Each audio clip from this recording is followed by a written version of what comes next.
యోహాను సువార్త 12:46 నా యందు విశ్వాసం ఉన్న మీరు మీలో చీకటి ఉండకుండానట్లు నేను ఈ లోకమునకు వెలుగుగా వచ్చాను.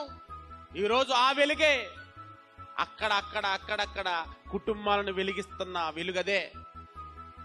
లోకాన్ని వెలిగించడానికి వచ్చిన మహోన్నత వ్యక్తి అండి. ప్రతి కుటుంబాన్ని వెలిగించడానికి వచ్చాడు. కానీ ఈ మాటలు ప్రపంచానికి క్రైస్తవులకి అర్థమవుతున్నాయండి. ఇవి వెలిగించడం ఏమనుకున్నారు? క్రిస్మస్ రాగానే ఏమండి 30 రోజులు ఇంటి మీద ఏం పెడతారు? స్టార్, పెద్ద స్టార్ పెట్టాలి. అసలుకి ఎంత ఖర్చు అయినా స్టార్ పెట్టాల్సిందేనండి. వెలుగు ఎవరికి కావాలి? నీకు కావాలా? నీ ఇంటి మీదకి కావాలా వెలుగు? నిజం చెప్పనండి, క్రిస్మస్ రోజు మన క్రైస్తవులందరూ చేసే పని ఏంటో చెప్పనా? బూజు దులుపుతారు. మీరు ఎవరికి? మీకు కాదు. మీకు బూజు ఉంది సంగతి మీకు తెలియదు కదా. ఇప్పుడు తెలిసింది మీకు బూజు ఉందని. కానీ మనం ఏ సంవత్సరం బూజు దులుపుకుంటామా? ఆ ఒక్కరోజు వస్తావు డిసెంబర్ 25 రోజున.